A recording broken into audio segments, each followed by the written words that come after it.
A week ago, Liverpool sat comfortably atop the Premier League table, their title defence seemingly on cruise control despite some shaky performances. Now they're second, bruised and suddenly vulnerable. The high-wire act has finally caught up with them, and the fall doesn't seem to be over yet. 3 defeats in 7 days, 2 of them from stoppage time goals. The irony is almost poetic. Liverpool built their early season on dramatic late winners. They were escaping with points they barely deserved, papering over cracks that were visible to anyone paying attention. Now those same late goals are haunting them, and the disguise has been ripped away to reveal a team that looks fundamentally broken. The attack is misfiring on a level that would have been unthinkable 12 months ago.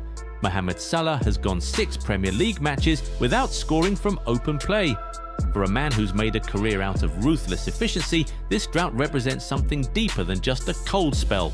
Against Chelsea, when Florian Wirtz played him through on goal with a clever flick, Salah dragged his shot wide. The Egyptian looked rattled, his head dropped. Every subsequent shooting opportunity saw the ball either fly into advertising boards or deflect harmlessly off defenders. Trent Alexander-Arnold's departure to Real Madrid removed one of football's great partnerships from the equation. The new right-back options lack that telepathic understanding Salah enjoyed, and it shows. He's drifting wide in search of the ball, vacating central spaces where he's most dangerous, trying to force things that used to flow naturally. The confidence that made him untouchable is evaporating with each wayward strike. Then there's the £241 million worth of attacking talent producing absolutely nothing. Alexander Isak was supposed to be the complete striker Liverpool had been missing. Instead, he's stumbling through matches looking miles off the required sharpness. Against Chelsea, he headed a presentable chance well off target, looked completely out of sorts when trying to link play, and his lone contribution was an inadvertent assist when his terrible touch fell to Cody Gakpo for the equaliser. This is a striker who needs game time to find rhythm, but looks so bereft of form that giving him minutes feels like a luxury Liverpool can't afford. The problem runs deeper than statistics.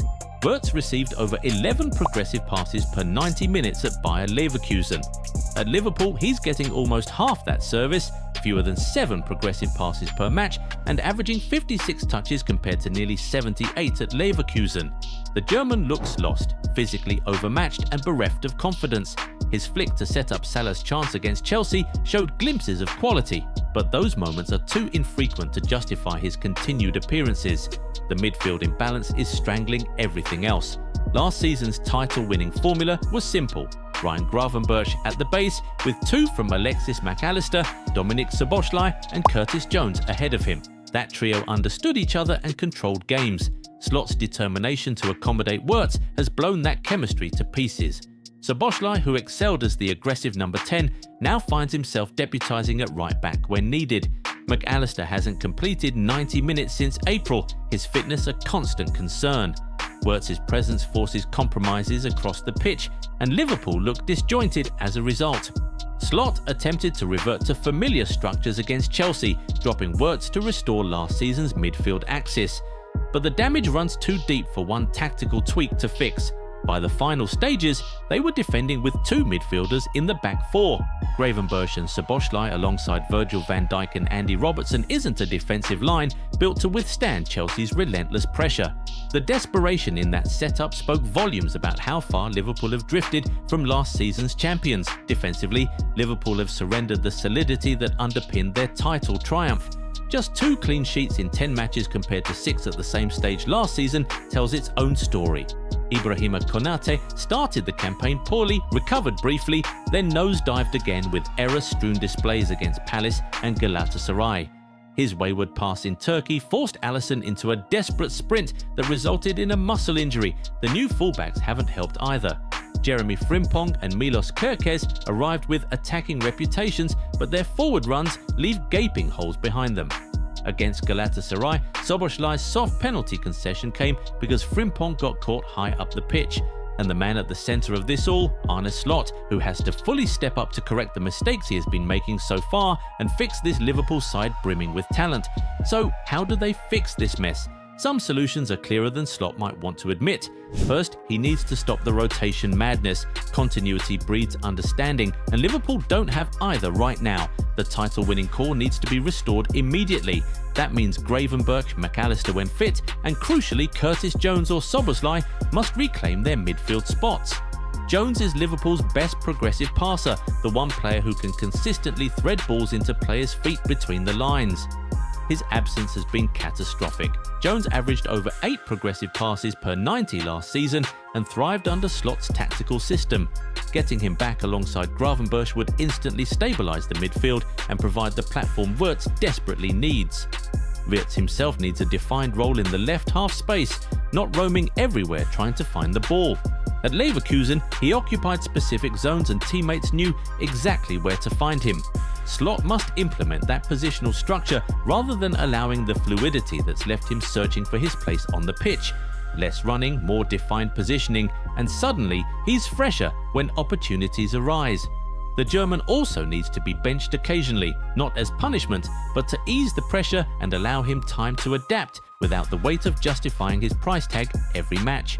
The defence requires immediate attention too. Joe Gomez should replace Konaté if the Frenchman's form doesn't improve dramatically. The Englishman offers experience and positioning intelligence that's been missing. The full-backs need clearer instructions about when to attack and when to hold. Liverpool's defensive structure last season relied on Gravenberch covering the right flank, while Konaté stopped attacks at source. That insurance policy has vanished with constant rotation and new personnel. Restore it by settling on a consistent back four that trains together daily and understands their roles implicitly. Up front, the solution is uncomfortable but necessary.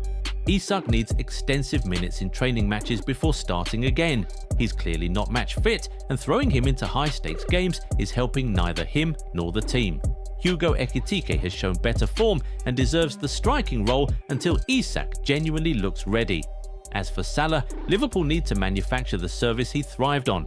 That means getting their best passers on the pitch, Jones particularly, and simplifying attacking patterns to get the Egyptian into familiar positions rather than forcing him to drop deep and wide. The international break arrives at a moment when Liverpool desperately needs it. 2 weeks to find the solutions for the squad to restore the defensive solidity and midfield balance that won them the title. Slot is a smart manager who won the league in his debut season, but this crisis demands decisive action, not optimistic defiance. As it is now, Liverpool spent £450 million to become worse. They're unbalanced, disjointed and vulnerable, but unlike some crises, some of the fixes are obvious. These aren't complicated solutions requiring months of work. They're immediate tactical decisions Slot can implement right now.